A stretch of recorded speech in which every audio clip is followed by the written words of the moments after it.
আপনাদেরকে এখন গুলিস্তানের বর্তমান অবস্থাটা দেখাবো। আপনারা সবাই জানেন কিছুদিন আগে গুলিস্তানের ফুটপাত দখলমুক্ত করার পরে তারপরে আবার এগুলাকে দাগ কেটে কেটে ভাড়া দেওয়া হয়েছিল। সে ভাড়া দেওয়ার পরে এখন বর্তমানের অবস্থাটা দেখাবো কেমন।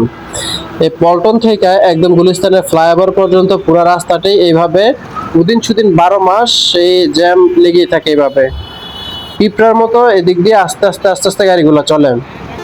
এয়ারপোর্ট থেকে পল্টন পর্যন্ত আসতে হয়তো 30 থেকে 40 মিনিট লাগে, আর এই পল্টন থেকে গুলিস্তানের ফ্লাইওভারটা পার হইতে 30 মিনিট সময় লাগে। যেখানে হাঁটলে 2 মিনিটে পার হওয়া যায়, 2 মিনিটের রাস্তা 30টা মিনিট এই গাড়িতে বসে থাকতে হয়। যারা সিঙ্গেল মানুষ একা যাতায়াত করে তারা এখান থেকে কখনো বাসে করে যায় না, নেমে পড়ে। আর যারা মালামাল নিয়ে যায় অথবা ফ্যামিলির সাথে থাকে তারা তো নামতে পারে না, তারা তো বসে থাকতে হয় 30 মিনিট এই 2 মিনিটের রাস্তার জন্য। এটা হচ্ছে গোলাপসার মাজারটা, গোলাপসার মাজারের সাইডের রাস্তাটা আর কি। এই গোলাপসার মাজারের এই রাস্তাটা সবসময় 12 মাসই এখানে জ্যাম থাকবেই।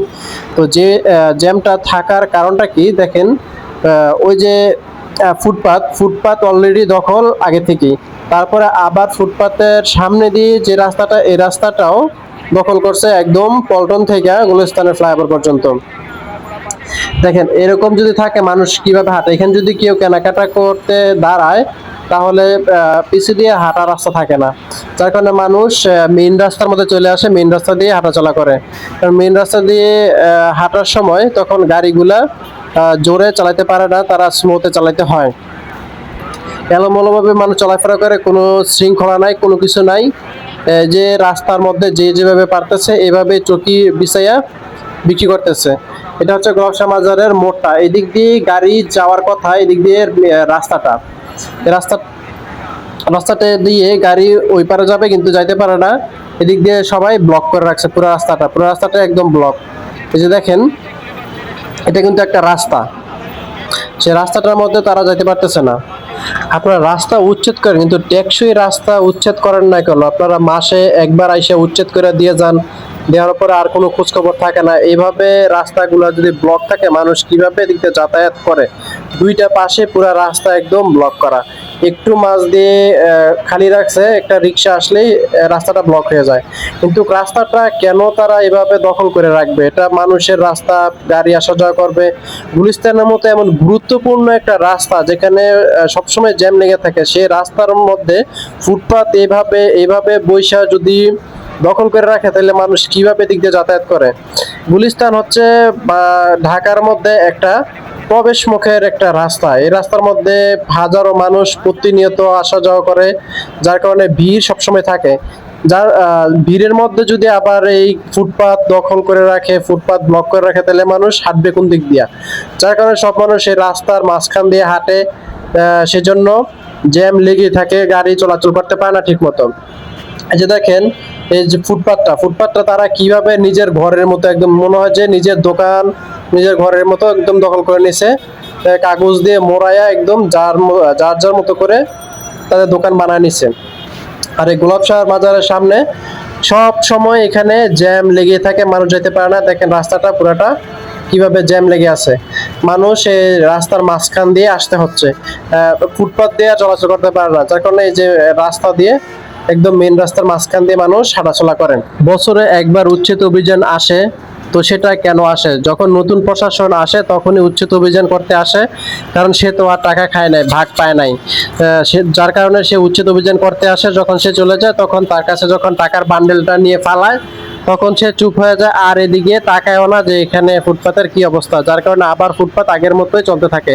যারা এখান থেকে ফুটপাত থেকে চাঁদা উঠায় প্রতিটা চকির জন্য 2 থেকে 300 টাকা করে নেয়। এখানে গুলিস্তানে তো অনেকগুলা চকি থাকে, অনেকগুলা ফুটপাত, সবগুলা থেকে প্রতিদিন অনেক টাকা কালেকশন হয়। এখান থেকে কিছুটা ভাগ প্রশাসনকে দেয়, যার কারণে তারা এখানে অবস্থান করে এই চকি বিছায়া তারা এখানে বিক্রি করে। দীর্ঘদিন ধরে এখানে টিকে আছে, না হয়তো থাকার কথা না। প্রশাসন যদি তৎপরতা থাকতো তাহলে তারা এখানে থাকার সাহস পেত না। প্রশাসন তাদেরকে সুযোগ দিচ্ছে দেখি তারা এখানে বসে আছে, তারা ভাড়া দিয়ে এখানে আছে, তারা তো এমনি এমনি এখানে বসে আছে না, তাদের কাছ থেকে ভাড়া নিচ্ছে, যার কারণে তারা এখানে বসে আছে। সরকার যদি মানুষের এই কষ্টটা না বুঝে, সে যদি মানুষের এভাবে কষ্ট দেয়, মানুষের কষ্ট না বুঝে, তাহলে কেন সরকারের মধ্যে আসে? গত 17 বছর শেখ হাসিনার আমলে এই গুলিস্তানের যানজট, হকারদের কারণে রাস্তা দিয়ে হাঁটতে পারতো না, ফুটপাত দখল করে রাখতো, অনেক কষ্ট সহ্য করছে। এখনো যদি সেই কষ্টই পেতে হয়, তাহলে এই নতুন সরকারের কাছ থেকে মানুষের প্রত্যাশা কি? কি প্রত্যাশা? মানুষ তো ফ্রিতে কোনো কিছু চায় না, মানুষ চায় তার নিজেরটা দিয়ে নিজে সুন্দরভাবে যেন চলাফেরা করতে পারে। এখানে এত হকার বসে আছে কিন্তু কোনো পুলিশ নাই আইসা তাদেরকে উঠায় না এখান থেকে। যদি আপনি এখানে হকার মুক্তের জন্য আন্দোলন করেন বা হকার মুক্তের জন্য দাবি জানান, তাহলে আপনাকে উঠায় নেওয়ার জন্য কতগুলো পুলিশ আসবে দেখবেন। কিছুদিন আগে সোহানী শিফা এই হকার মুক্তের জন্য আন্দোলন করতে গিয়ে সচিবালয়ের সামনে সে ভাত বিক্রি করতে গেছিল, তখন শত শত পুলিশ এসে তাকে বাধা দেয়, ওইখান থেকে উঠায় নিয়ে যায়, সে ভাত বিক্রি করতে পারবে না। কিন্তু হকাররা গুলিস্তানের রাস্তায় ঠিকই বসে বসে সবকিছু করতে পারবে, কিন্তু আপনি হকার মুক্তের আন্দোলন করতে পারবেন না। হকাররা তাদের মতো করে তারা বিক্রি করবে, রাস্তা বসে থাকবে, যা ইচ্ছে তাই করবে। কিন্তু আপনি আন্দোলন করলে সমস্যা, আন্দোলন করলে আপনাকে ধরে নিয়ে যাবে। এটা কোন দেশে বসবাস করি রে ভাই? কেন আমাদেরকে এভাবে কষ্ট পেতে হবে? প্রতিনিয়ত আমরা অবহেলার মতো থাকবো? আমরা কি গরু ছাগল নাকি? আমরা তো ট্যাক্স দিচ্ছি, সবকিছু দিচ্ছি, তারপরেও আমাদের কোনো সুখ নাই, শান্তি নাই। হকাররা কোনো কিছু দেয় না, ট্যাক্স নাই, কোনো কিছু নাই, কিন্তু তারা খুব সুন্দরভাবে ব্যবসা করে যাচ্ছে। হকারদের টাকাগুলা কে নেয়? প্রশাসন খাচ্ছে, সরকার প্রকৃতপক্ষে এখান থেকে টাকা পাচ্ছে না। তাহলে সরকার কেন এখানে তৎপর হচ্ছে না? মানুষের কষ্ট কেন সরকার বুঝে না? আমার একটাই দাবি, যেন এখান থেকে হকার মুক্ত করে মানুষকে সুন্দরভাবে নির্বিঘ্নে এই ফুটপাত দিয়ে চলার জন্য সুন্দর একটি রাস্তা খুলে দেওয়া হয়। যে যেখান থেকে ভিডিওটি দেখছেন কমেন্ট করবেন, শেয়ার করে মানুষকে দেখার জন্য সুযোগ করে দিবেন।